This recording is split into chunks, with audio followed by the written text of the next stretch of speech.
خلونا نتكلم اليوم عن 3 نقاط في مباراة اسبانيول، نقطة واحدة متعلقة باسبانيول كنادي، ونقطتين متعلقات بالنادي الكتالوني. النقطة المتعلقة باسبانيول،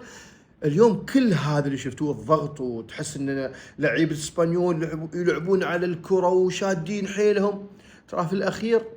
بس شوطة واحدة عندهم بين العارضة والقائمين، يعني ما كانوا خطيرين ابدا على المرمى، غير في ذيك الكرة اللي كانت في الشوط الاول الانفراد تقريبا مع شزني وتألق شزني. اما بخصوص برشلونة، النقطة الاولى والمضيئة صراحة اللي هو يامال، يعني شهادتنا كلها مجروحة فيه، بس يامال اليوم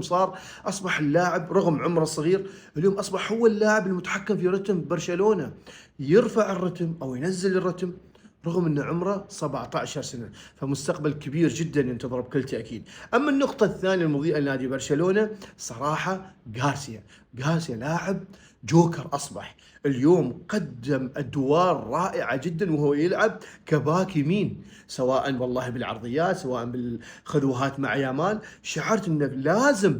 جارسيا الموسم القادم يكون مع نادي برشلونه، واتوقع مستحيل فليك يتخلى عن جارسيا.